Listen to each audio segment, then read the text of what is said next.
Hi, I'm Ruth George, and this is the Good Life and Legacy podcast, where we explore answers to the question, how are you creating a great legacy by living well, planning well, and supporting those that you care about? And today I have a fabulous guest. Betsy Ehrenberg is CEO and founder of Legacy Concierge, a financial technology firm providing digital solution services. Betsy advises clients on a broad range of security protection options for their digital and tangible assets. Her Locked It service locates and secures financial and insurance accounts, preserves photos, videos, and email records, and removes accounts from social media and phone apps. The Legacy Vault organizes digital asset records in the cloud, and its contents can be shared with family attorneys and other professional advisors.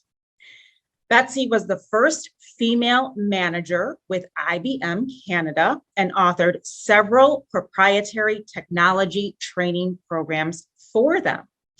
She has presented to various groups and organizations, both nationally and internationally, including the International Digital Assets Seminar in Nigeria, the Society for Trust and Estate Professionals Digital Assets Conference in London, the New Mexico Bar Association, the Alaska Trust and Estate Section, the Naples Conference on Aging, the Maryland Funeral Directors Association, and the National Association of Estate Planners and Councils. She has participated in over 24 national using technology and estate planning webinars, and was an innovation in technology panelist for the U.S. Army War College. Betsy has been recognized as an outstanding business executive in Silicon Valley and was recognized as a C-suite executive in New Mexico, where she currently resides. Betsy is also a nationally recognized contemporary art collector. Welcome, Betsy. Thank you so much. I didn't realize I had done so many things, and to just hear you say them, I said, wow. I know, that's me. Exactly. But what I'm working on now is really an answer to a problem that I had. And I think everybody may have had this problem. I got a message from Facebook, and it said, wish Carol a happy birthday. But Carol had died. And I said, this isn't right. So I called Facebook. I spoke to 8 people and they took down her page. And I said, that was great. They wouldn't do it today. But I said, her email works, her phone works. Wonder what else is out there. Turned out over 200 records were sitting on computers. And I said, I'm a technology person. I'm going to solve this problem. Mm-hmm. And so I did. So you went about figuring out how to set something up to help people. And that's what we're talking about today. Exactly. Right? So what are digital assets? Interesting. Digital assets are any electronic record associated with a person and the electronic records that point to something that is of value. So an electronic record that points of something is value is your bank account statement. It points to your account that's very valuable. However, a photo, which is just digital, or an email, which is just digital, is a digital asset. And those emails and those lists of contacts and your Facebook account, which is just records about you, those are all digital assets. So 2 things, an electronic record of value, an electronic record that points to something of value. Both of them are digital assets. Right. And we're talking about how we go about securing those digital assets that mean value, both financially and sentimentally. So how do we go about starting to organize all of this information? What would you say we should start doing? Well, I would suggest that you organize them electronically in a legacy vault or another digital format. And to make it easy, I organized digital assets into 8 categories. First is email. How many emails do you have? Don't worry about passwords. And the reason you don't worry about passwords is that they change. So let's just list all the email accounts that you have. Okay, I can do that. Okay. I'm checking my list. I can do that. Okay. What's next? Next one is financial. Financial are banks, credit unions, credit cards, credit reporting companies. Those are the big 4. So we want to keep track of the banks. Do I have a savings account? Do I have a checking account? Do I have a debit card? Right. Those, we take care of financial. And we're getting a little harder now because now we have all these old accounts that we may have forgotten about, and even credit cards that we don't use or debit cards we don't use. And what you don't remember, our software will find. So we have a technology solution. First, we ask you to tell us everything you know about yourself, and then we go out using our auto grab software and we find things. You say, oh yeah, I got a credit card at Kohl's because it gave me a 20% discount. I used it once, I never went back to Kohl's, but it's still it's there. Right. So because you say that your company uses forensic precision and innovative technology to secure digital accounts. So that's part of what you're talking about? Exactly. And we have a team of 3 people who constantly confirm that our technology grabbing software is correct. Because how you get a driver's license in California is different than how you get a driver's license in New York State. So it has similarities, but we always have to make sure that in the 15 largest states, the companies or the custodians haven't changed their rules. So we have a team that just does research. But we went over financial. Now, government is interesting. Driver's license, voter registration, Social Security, veteran benefits, IRS. Those are the 5 places that have information, electronic records about a person, a digital asset, that you, want to make sure you keep track of. And then if you become disabled or somebody passes away, that the fiduciary, the personal representative, can go out to those 5 places and say, the records you have on file belong to a deceased person.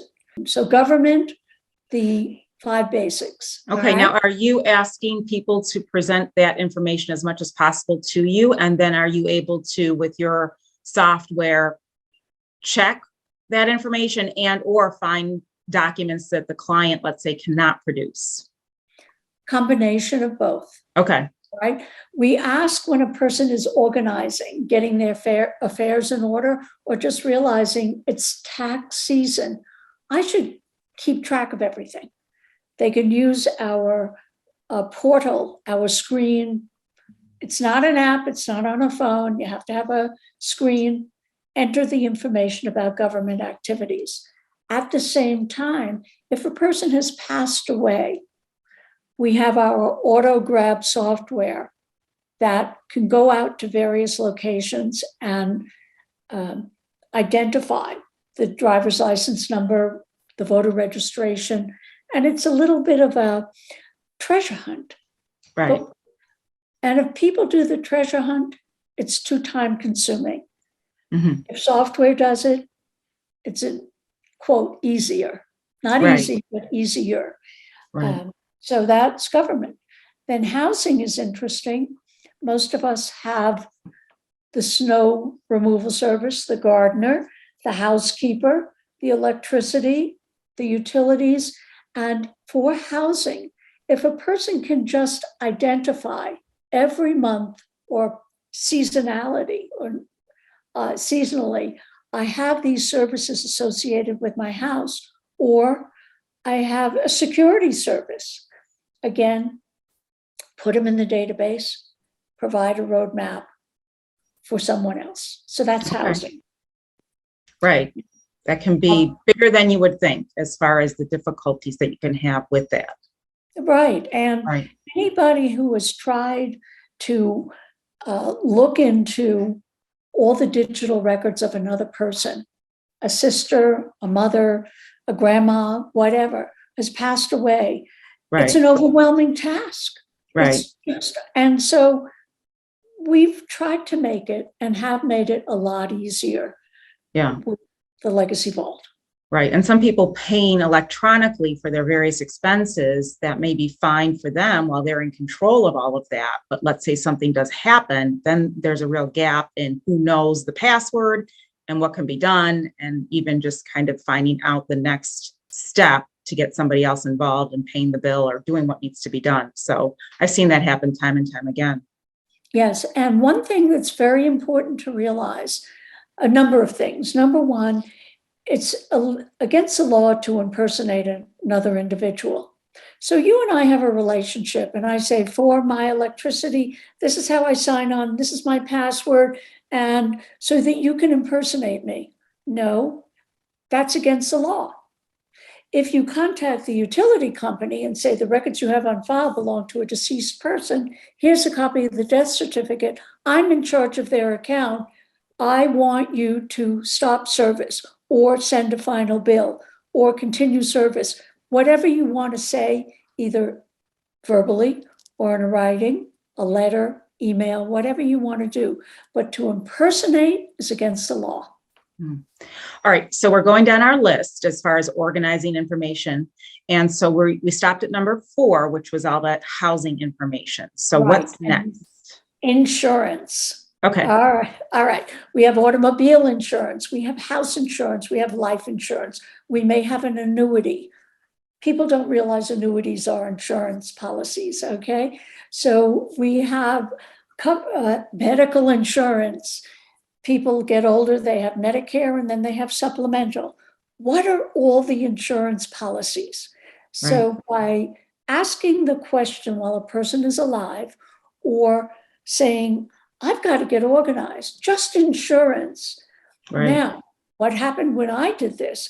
I realized for my 5 different insurance needs, I had 5 different insurance companies. And when I realized I had 5 insurance companies, I realized that if I combined them under one carrier, I could save money in premiums. So the activity of documenting your digital footprint and writing down where you have these accounts can actually save you money. So that's insurance. All right. Okay. And the next one, interesting, we've talked about is medical.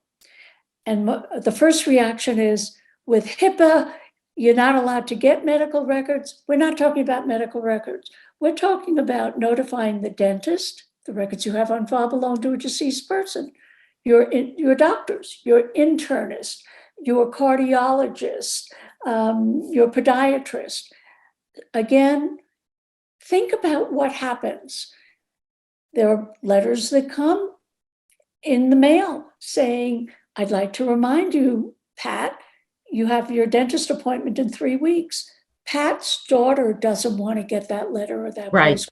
And you keep getting those letters, you keep getting those reminders. Right. So the medical is not to obtain records. The medical is to allow another person to notify the doctors or the hospital. Records you have on file belong to a deceased person. Please update your records accordingly. And hopefully that stops the letters, the postcards, the phone calls, the emails. Okay. Medical. All right.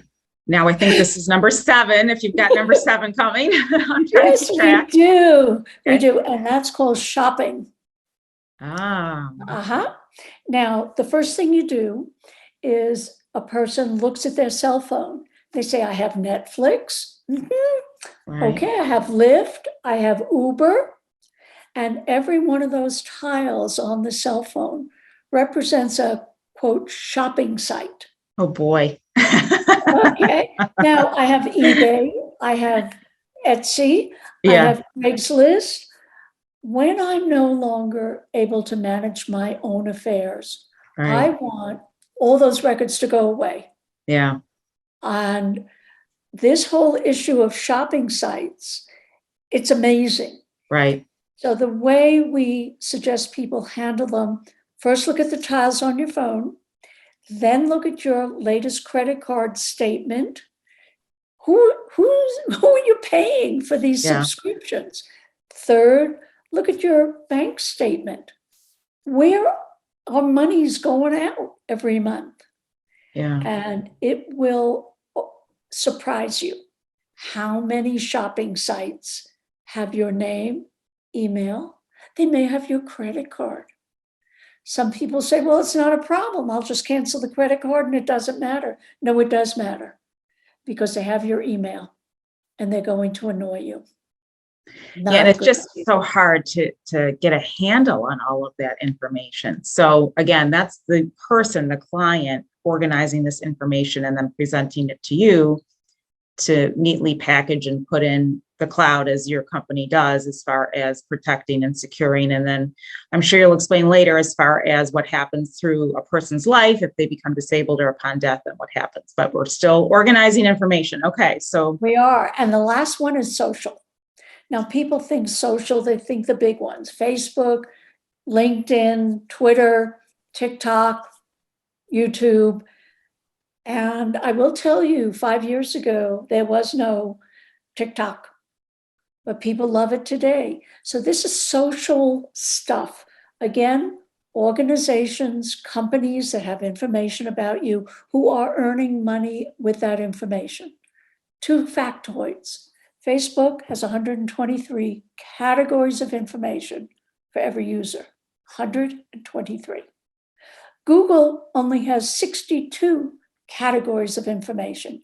You get a Gmail account and they start building an entire profile in all these categories. Shocking. right.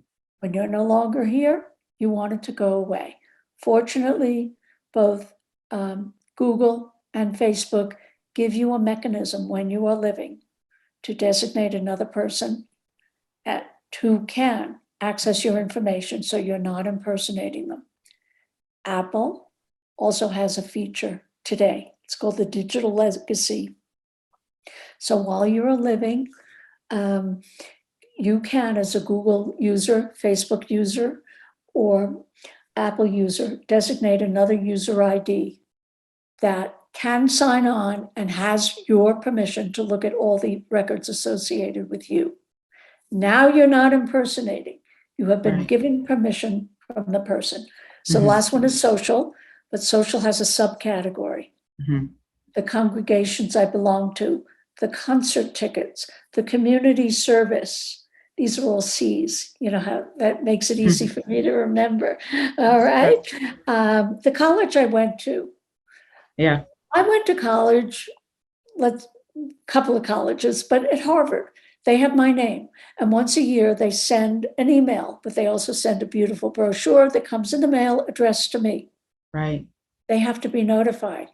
The records you have on file belong to a deceased person. Here's a copy of the obituary. Here's my information in case you want to know more.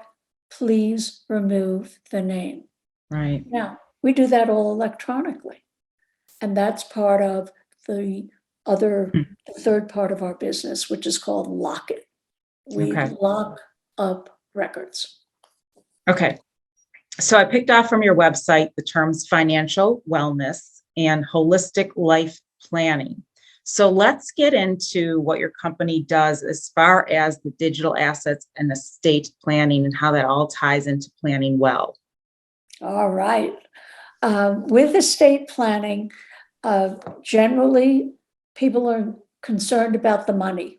Where is the money today? How can I grow the money so that at a future date, I'll have enough money to live on, and when I pass, I'll be able to give it to people? That's the money portion of financial planning, or just life planning or estate planning. But then there's the memories. Right. And we've been talking about where all those memories are. They're on social, they're on community. And for memories, I'm going to put in medical. You have to be reminded. Right. And the financial advisor and the attorney is not going to care about those memories. And they're not going to care about the photos on Facebook or on Google or on my phone. What do I want to have happen with those memories? Right. And Now, with your company, tell me what does happen. Let's say a person has passed. Does the company say, all right, now we have all of these photos and social media accounts. What would you prefer we do with them? Or tell me what the options are. the options are, the first thing, the service is called Locket, and the first part of it is called Discovery, Okay. where we use our software in those 8 categories and using some proprietary techniques to create a report, which is Okay. either online or on paper. Some people really need to touch the paper.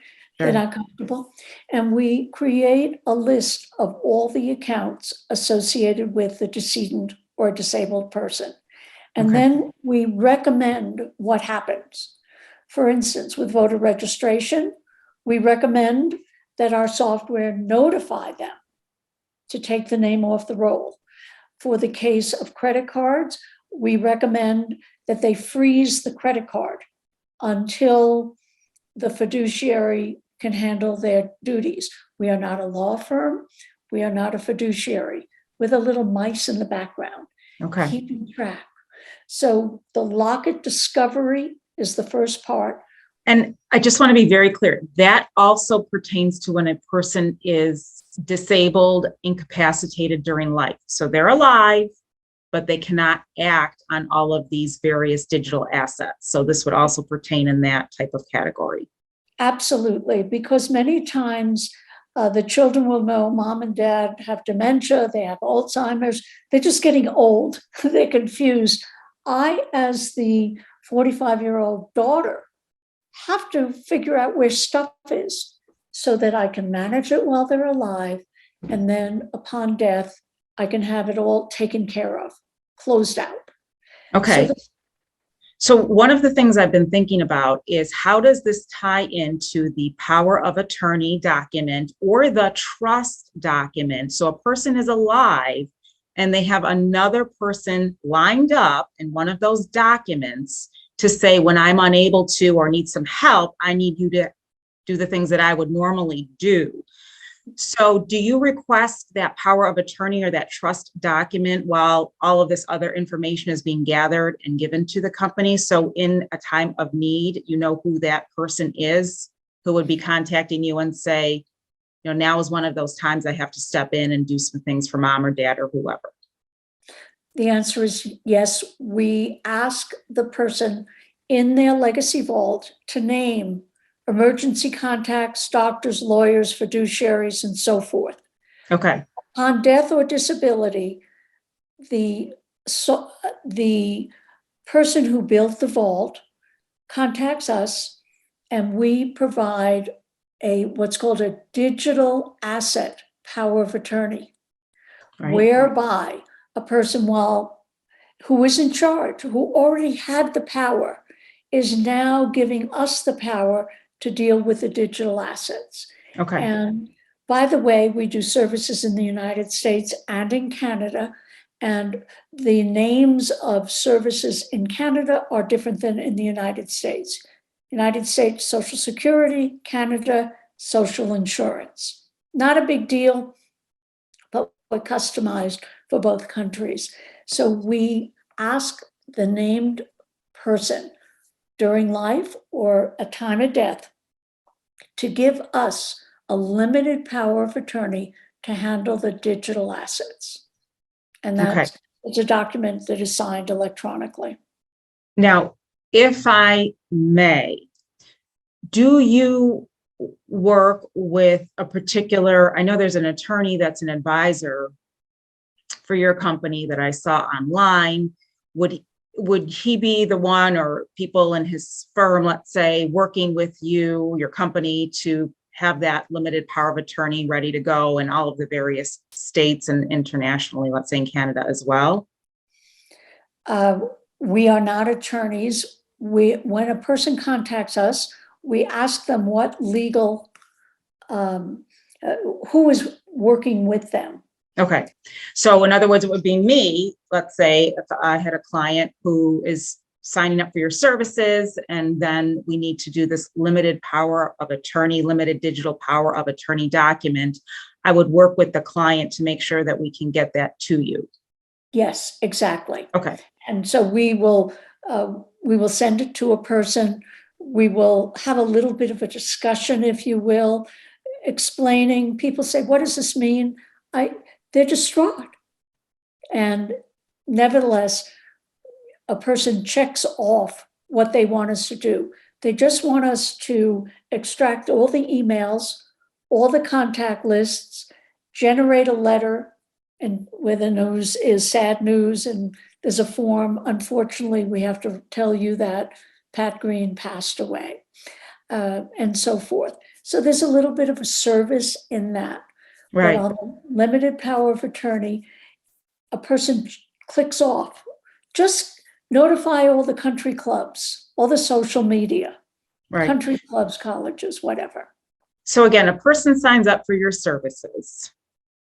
They have, let's say, also a power of attorney and a trust document. And within those documents, there are digital asset provisions. Yes. And then when there is a time of need, the person named in those documents to handle affairs on behalf of the other person reaches out to your company and says, "I need your assistance. I am the agent under the power of attorney, or I am the successor trustee in the trust, but I need you to handle the digital asset portion of this." That is correct. Okay. That is exactly correct. And most trust documents have another paragraph that says that the fiduciary, the successor trustee, has the right to hire services to help them fulfill their responsibilities. Right. So Okay. you Okay. Got it. Right. So that's because I wanted to make sure I understood that, because that really helps as far as people knowing, well, what happens when there is a need. And then, of course, upon passing, we have the fiduciary, if we do have an estate, who would potentially be the one. Now, it's very interesting when I think about it, because certain assets may be transferred, let's say, into a trust during life. So it would be the successor trustee managing digital assets, perhaps without needing court involvement through the probate proceeding. That is correct. If they had done that during life. In other circumstances, let's say something is deemed to pass through the probate estate, then we have to deal with the court and have an executor appointed and work with you at that point then. Absolutely. So Right. there's, every state, by the way, has slightly different terminology. Right. The term executor, executrix has been replaced by personal representative. Yes. And in some states, not in all. Some of them sort of stick with the word, who's the fiduciary. Right. Others use the term, the trust officer. Right.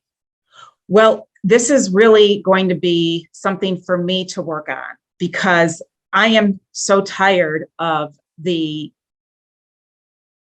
plethora of information and possible passwords, and it is very disheartening. It just gets tiring. And part of the process is just getting yourself very organized. But I also want to know that somebody else is able to help me in a time of need, right? So it's very important to get yourself in a position where you're safeguarding your assets, and then also those sentimental items as well. So I think this is of utmost importance, of course. Well, Ruth, there's one ahead. other thing. Yeah. One can prepay for our service. Oh, okay. And that's called a locket promise. Oh, okay. So you could prepay. Right. Yeah, I was looking online as far as all of the options. So I have to go back in and look again. Can you tell us some of the roadblocks that you've encountered with digital asset custodians as far as dealing with digital assets? Exactly, of course. I think the first time we worked with Southwest, the decedent had 500,000 reward points. Okay. The beneficiary wanted them. it was said it's all assets passed to the beneficiary. They contacted Southwest. Southwest said, we don't have to transfer them. That's what our terms of service agreement say. However, I got on the phone, I spoke to general counsel at Southwest, and I said, according to Texas state law, where you have your headquarters, the fiduciary has the power to handle the digital assets like a tangible asset. So turn those 500,000 reward points over to the Right. beneficiary. So that's one situation. The situation category is general counsel of a company doesn't believe they have to do it. Second situation is terms of service agreement. When a person opens up an account like a Facebook account, Google account, Facebook doesn't care who you are. They Right. don't check your name. But after death, if the fiduciary says, I want all the emails that were sent to this Gmail account, Google says, okay, but you have to prove that you as the fiduciary have the right to them. So there's a legal document that must be produced. And that involves the probate court. Right. Generally, what you should be doing in your lifetime is making sure you know the wording of that court order. Because if it is provided to the probate judge in exactly the right format, Google will turn over a flash drive with 5 years worth of information, contacts, emails, photos, videos, etc. So knowing that's a little bit of a roadblock where people didn't know about this when they were living. So upon death, we then have to educate the fiduciary on what has to be done. Right. Biggest roadblock. Speak to us. We spoke to a widow. I said, do you have an attorney? And they said, yes. And it was a real estate attorney as opposed to a trust and estate attorney. Right. The widow didn't know the difference. Okay. Right. I can't believe it happened, but I love sharing the story. Yeah. Well, I think with everything we're talking about, there's good, better, best, and you have to start somewhere. And at least that's good. Right. And I always think that people start, but you get the chance to tweak. So as we're talking, I'm thinking, yes, you start, let's say, the most basic of power of attorney, it gets you going, but then you realize, oh my goodness, I need to add something else. And oh, now maybe I do a trust, and let's see if I can do an assignment of interest of some tangible personal property. And let's think of those airline miles or whatever you can do to continue to tweak your estate planning. I think is a fabulous idea, but it's not just a one and done thing. And so all of what we're talking about makes me think how you're given this opportunity during your life to really go through that good, better, best, and just keep getting better at organizing and doing what would be helpful. Exactly. And we recommend people put a date on their calendar. We all know April 15th, tax returns have to go in. So maybe on your birthday, maybe that's not great. How you want to celebrate your birthday, but put something on your calendar. Every time I go to the dentist, whatever it is, once a year, just take a look at what you put in your legacy vault. It's $75 a year to maintain it. And then $75 a year. Yes. Not per month? No. Because I was on your website and I was really looking around. Okay. And that's just stuck in my head as 75 per month. No. Okay. All right. 75 a year to maintain a legacy vault. And if a person pays for it for 3 years and then the 4th year they don't pay it, we just lock it out. We don't destroy it. And if a person wants to renew, we have a little procedure to get that done. Okay. Now, the person is responsible for providing updated passwords to you then, correct? No. We don't need, you don't need passwords to gain access to an account after death. Okay. So there's no need then, let's say, because I always have to keep changing my passwords. I forget them, or I wrote them down somewhere, but now I'm out and about and I need to get into my account and I will just change the password. We don't collect passwords. A key to our application and your needs is the fact that today we have what's called two-factor authentication, which means you must know something, the password, you must have something like your cell phone, right? The only password that is really needed is how do you open up the cell phone? All right. Okay. And from there, the process sort of works itself out. Right. But passwords, management, lists are when a person is living. They are not needed upon death. Right. Unless somebody wants to pretend they're that person. And then that's I'm not saying to do that. I'm just saying, as you were. were talking about. And does it happen all the time? Yes. It's like driving 75 miles an hour on a 55 mile an hour road. Yeah. Unless you're caught, who cares? Okay. But in this case, when one of the three children impersonates the deceased parent and takes over ownership of the condominium and sells it and pockets $145,000, then everybody gets upset. Yeah. And rightfully so. Are you thinking about your company as far as helping with elder abuse and people gaining access or getting into people who have lost their abilities, but they're gaining their trust somehow and gaining access then to the accounts? At this point, we have the issue of elder abuse on our roadmap. Mm-hmm. But we have not really investigated what is needed and the legislation associated and who are the players. Right. We don't know that, Right. And so it's on our roadmap for our future, but right now we're not concentrating on that. But if there's a situation where a client needs our help, we have a technical team and a support team that we will always make available on a project basis. Mm-hmm.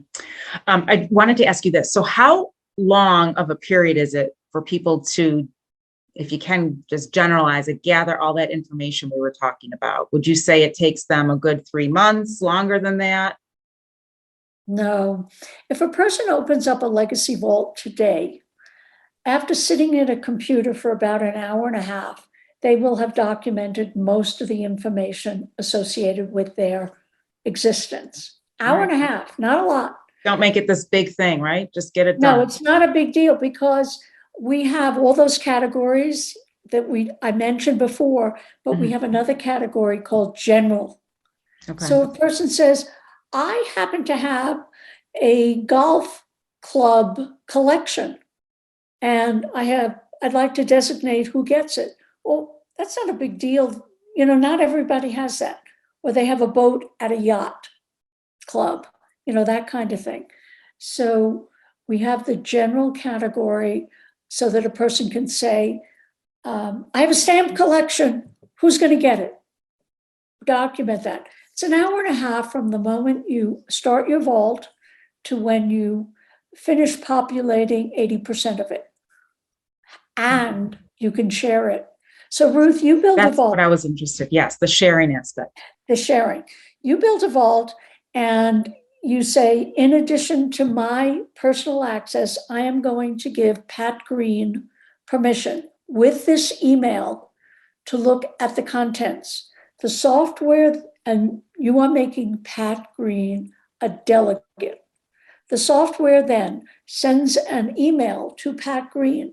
You have been nominated by Ruth George to be a delegate to her legacy vault. Do you accept that nomination?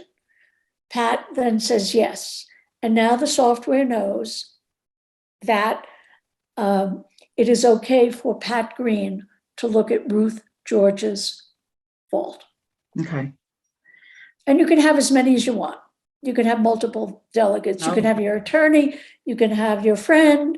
You can have your sister, whatever. Neat. It's another world. It is. All right.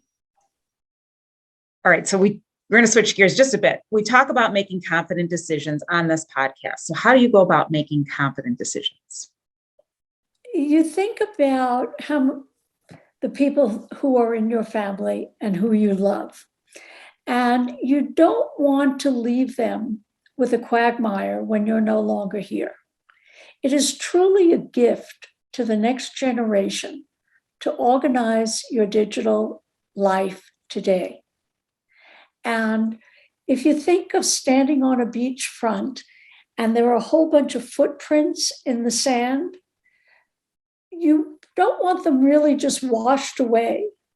You want them considered, and you want to say, I have a lot of footprints all over the place, and this is what I want to have happen. You don't want them to just get lost.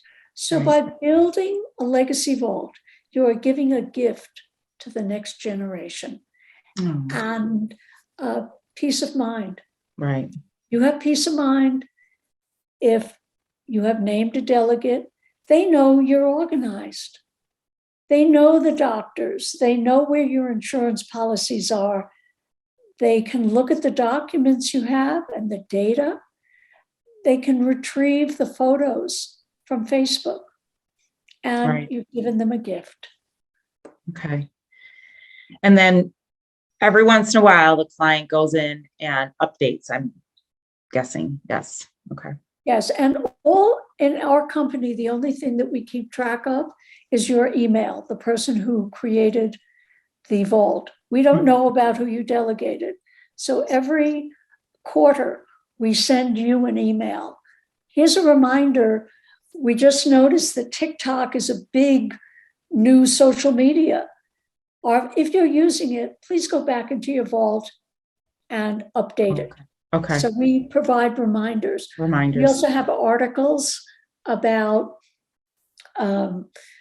fraudulent use of digital assets. If a person lives in New York State, the fiduciary has certain responsibilities that are different than the fiduciary in California. So we will write an email about how is a fiduciary in New York State different than one in Florida. Okay. All right. Well, you are certainly enhancing the lives of others because you're helping them get organized, do the things that will help themselves and leave a legacy and enjoy all of those beautiful memories, have those in a safe spot. So it's incredible. What would you say about enhancing the lives of others and everything that your company does? We were founded on the premise that we all have a joyful, rich life. And we want to preserve those wonderful aspects of our lives for the next generation. And we don't want to leave them with a mess. We want them to enjoy the memories and the money. So if we can provide a roadmap for that next generation, we have given them a gift. Yeah. And that's what we hope everyone will do. Oh, that's wonderful. And I have to just add that whenever I organize a little bit for myself, I always find things, something that I didn't use or was forgotten about, or it really just gives you the opportunity to make sure that you're using the things that you should, so I think it's just the exercise itself that can be so beneficial. You're absolutely right. And when we ask people to upload their will and their trust documents, the user might say, I haven't looked at my will in 10 years. Right. Yeah. So the act of us asking prompts the individual to say, oh, that will hasn't been looked at. And I used to think of my 4 children, the oldest was the most responsible. I know that's not true. And so the act of organizing so true allows the individual to realize that their documents should be looked at and reviewed on a regular basis. Yes, that is so inspirational. I absolutely understand. That's what I say. You just need these moments of opportunity, where you have a moment where you're open to the idea of doing something. And usually that something leads to something else and you get, going. So it actually really does make people do the things they wouldn't otherwise do, Absolutely. And we're, of course, as a company, we make money and we feel good about that, but we really have this mission to make the world a better place. And with Legacy Concierge, with the Vault, with the Locket service and the Locket Promise, we know that we're doing that. And everyone at Legacy Concierge feels good about the work we're doing. Oh, that's fabulous. All right. Now we have to know a little bit about your interest in art. So can you tell us about that? Absolutely. When I grew up, I lived in a house where what I thought was art was a poster that you framed for $200. It matched the couch and you put it on the wall. And that's what art was. But about 20 years ago, somebody invited me to a studio of an artist who was making sculptures out of glass. And I asked them why they were doing that. And they said, glass is a material that reflects light, refracts light, and allows light to go through. And that is actually a pattern of our lives. In our lives, we have people who we can see through, but others are close to us and they give us something. So for me, the art that is made out of glass has qualities that are very similar to the way I want to live and the way I want to enjoy people around me. So what I have collected is over 150 sculptures made out of glass. Oh my goodness. And with the That exception is of beautiful. exception of two, I have met every artist. And I have said to them, why did you make this work? And if they stood there and said, I don't know, well, then I move on. But if they say, I love to share my ideas, my narrative through my art, I'm not good at words. And so my next question is, we're standing in a gallery. Which is your favorite piece? And they pause. And I said, you must have a favorite. And then they say, yes, this is my favorite. And I said, why? And they tell me the story. And the story is so wonderful. One artist only made sculptures that represented women because he felt women really handled a big workload of life, whether it was in the family, whether it was in the community, whether it was professionals, sharing, multitasking, and he wanted to honor women. So he only made sculptures in glass of women. Wow. And I'm sitting in my office right now. There's a painting behind me, but there are also a lot of glass sculptures here. And I have one of a glass rocket. I'll see if I can show it to you. Can you see it now? Yes, that is so neat. Yeah. Ooh. And that's all glass. And the artist lives in Seattle. His name is Rick Allen. He's 6 feet tall. And when he was approached by some wealthy people who were involved with the space program, he was asked to make some sculptures out of glass to represent the fragile nature of what we're doing in outer space. And it just was delightful. And that particular piece is 6 feet high. Oh, wow. And he wanted to show the possibilities, not only of glass, not only of art, but of the space program that we have today. And his name is Rick Allen. So, and he's still in Seattle and making wonderful spaceships and rockets out of glass and shares that story because some people don't think the space program is important at all. Right. But he does. Anyway, so there's a story for every piece. And I love it. Where do you keep all of your pieces? I have a big house. Yeah. And I also have an art storage. Do you? Which is the size of a garage that could fill one car. And in the garage, I have the art storage. I have slots for paintings, and I have cubbies for little pieces. So I rotate. I don't have all 150 out at the same time. I rotate them, and occasionally I'll sell a piece. But I've never bought the art for the purpose of selling it. But I decided recently that I would sell a dozen pieces and give the proceeds to an art education program. So the show will open May 6th, 2022, next week. There'll be my pieces in a gallery called Globe on Canyon Road in Santa Fe, New Mexico, which is where I live. And it's called the Ehrenberg Collection, that being Betsy Ehrenberg. And I'm selling these pieces again to provide scholarships for art education. Oh, I love that. So take a look. Take a look, Globe Gallery, Santa Fe, New Mexico. And the items will be on sale until the middle of July. You are so fascinating, so interesting. And I loved everything that you said to us today. And I just thank you so much for being on this podcast. You've given us all so much food for thought, and I very much appreciate it. It's been my pleasure.